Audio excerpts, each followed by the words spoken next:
Hello दोस्तों, RWS के YouTube channel पर आपका स्वागत है। तो आज के वीडियो में बात करने वाले हैं UP police home guard new vacancy 2025 के बारे में। तो हम सबसे पहले इसमें जान लेते हैं कि टोटल पोस्ट कितना होने वाला है, एज क्राइटेरिया कितना रखा गया है, क्वालिफिकेशन क्या रखा गया है, कौन कौन से लोग इस फॉर्म को फिलअप करेंगे, सिलेक्शन प्रोसेस क्या है, इसका सिलेबस क्या है, सारा चीज के बारे में इस वीडियो में बात करने वाले हैं। तो चलते हैं अपने बोर्ड स्क्रीन पे। तो जो यूपी पुलिस होमगार्ड का शासन आदेश आया है उसके बारे में हम जान लेते हैं। तो चलते हैं आप अपने बोर्ड स्क्रीन पे। तो सबसे पहले हम जान लेते हैं कि टोटल पोस्ट कितने होने वाला है। तो टोटल पोस्ट आपको 45,000 होने वाला है।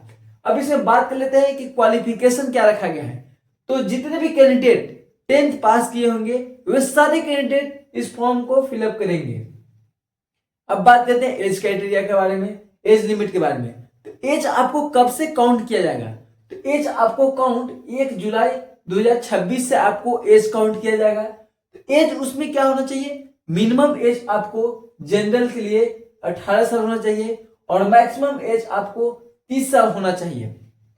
और फीमेल जो है, फीमेल कैटेगरी के लिए 18 साल होना चाहिए मिनिमम और मैक्सिमम 33 ईयर होना चाहिए एज क्राइटेरिया। अब बात करें रिलैक्सेशन के बारे में। तो जो बीसी ईबीसी होते हैं उनके लिए आपको 3 साल के छूट मिलता है और SC ST के लिए 5 साल का एज रिलैक्सेशन यानी कि देखने के लिए मिलता है छूट आपको। अब बात करते हैं सिलेक्शन प्रोसेस के बारे में। तो इसमें आपको सिलेक्शन प्रोसेस पहले जो होता है, यूपी पुलिस पहले होमगार्ड में होता था कि ऐसे ही सिलेक्शन हो जाता था बिना रिटन एग्जाम के, लेकिन अब आपको रिटन एग्जाम आपको देखने के लिए मिलेगा। आपको फिजिकल एफिशिएंसी टेस्ट यानी कि PET देखने के लिए मिलेगा, आपको PST आपको देखने के लिए, फिजिकल स्टैंडर्ड टेस्ट आपको देखने के लिए मिलेगा, डॉक्यूमेंट वेरिफिकेशन होगा एंड मेडिकल टेस्ट होगा। आपको सिलेक्शन प्रोसेस में ये चीज आपको देखने के लिए मिलेगा जो अभी लेटेस्ट वैकेंसी आने वाला है उसमें। अब बात कर लेते हैं इसमें सिलेबस के बारे में। सिलेबस के बारे में बात कर लेते हैं। तो इसमें आपको 100 क्वेश्चन होगा और उसके लिए आपको 2 घंटा का आपको समय दिया जाएगा।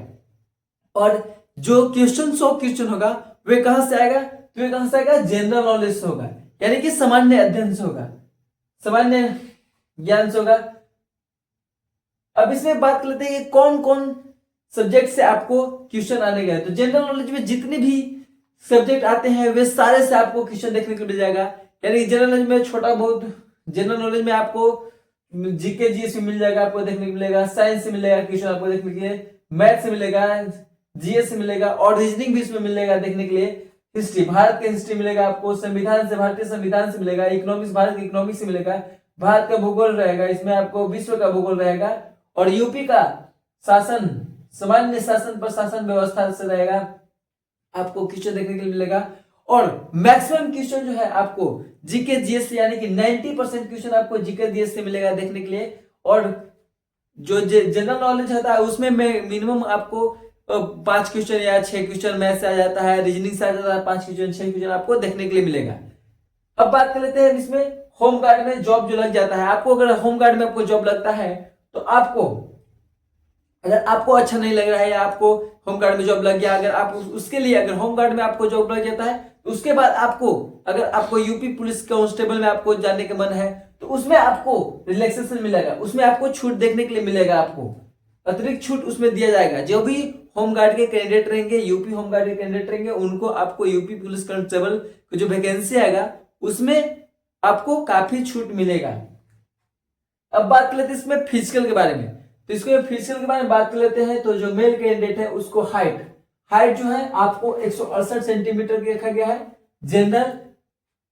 जनरल बीसी ईबीसी और एससी के लिए 168 सेंटीमीटर हाइट रखा गया है मेल कैंडिडेट के लिए। और फीमेल कैंडिडेट के लिए जनरल के 152 सेंटीमीटर रखा गया है बीसी ईबीसी और एससी कैंडिडेट के लिए। अब इसमें बात कर लेते हैं एसटी कैंडिडेट। तो एसटी कैंडिडेट में आपको जो है हाइट आपको 160 सेंटीमीटर रखा गया है मेल कैंडिडेट को, और फीमेल कैंडिडेट को, एसटी फीमेल कैंडिडेट को 147 सेंटीमीटर रखा गया है हाइट।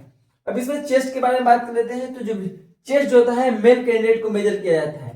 तो चेस्ट आपको कितना रखा गया है? 79 सेंटीमीटर रखा गया है बिना फुलाए, और आपको फुला कर कितना करना है? 84 सेंटीमीटर, यानी कि आपको 5 सेंटीमीटर जो है, आपको 5 सेंटीमीटर आपको चेस्ट को फुलाना है।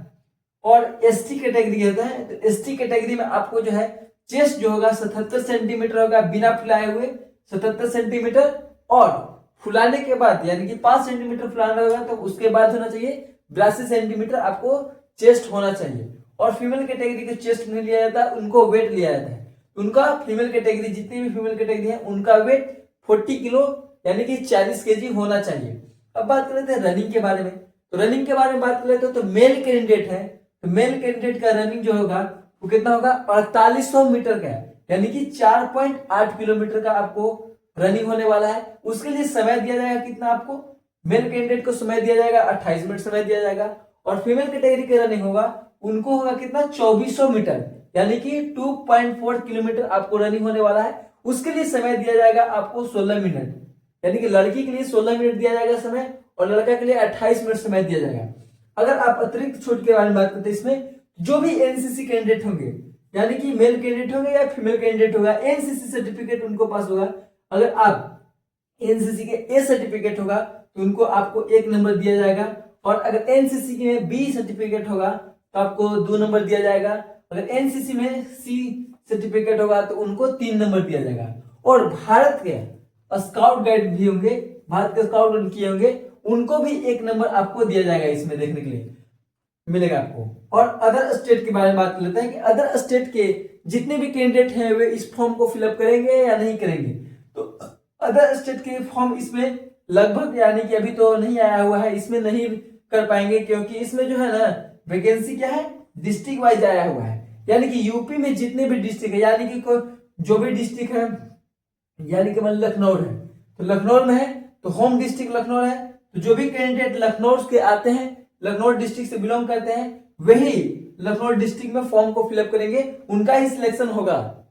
ऐसा नहीं कि जो अदर डिस्ट्रिक्ट से हैं तो अदर डिस्ट्रिक्ट में आप अप्लाई कर सकते नहीं, सेम डिस्ट्रिक्ट है सेम डिस्ट्रिक्ट में आप अप्लाई कर सकते हैं। यानी कि आप लखनऊ से हैं तो आप लखनऊ डिस्ट्रिक्ट में ही आप अप्लाई करेंगे।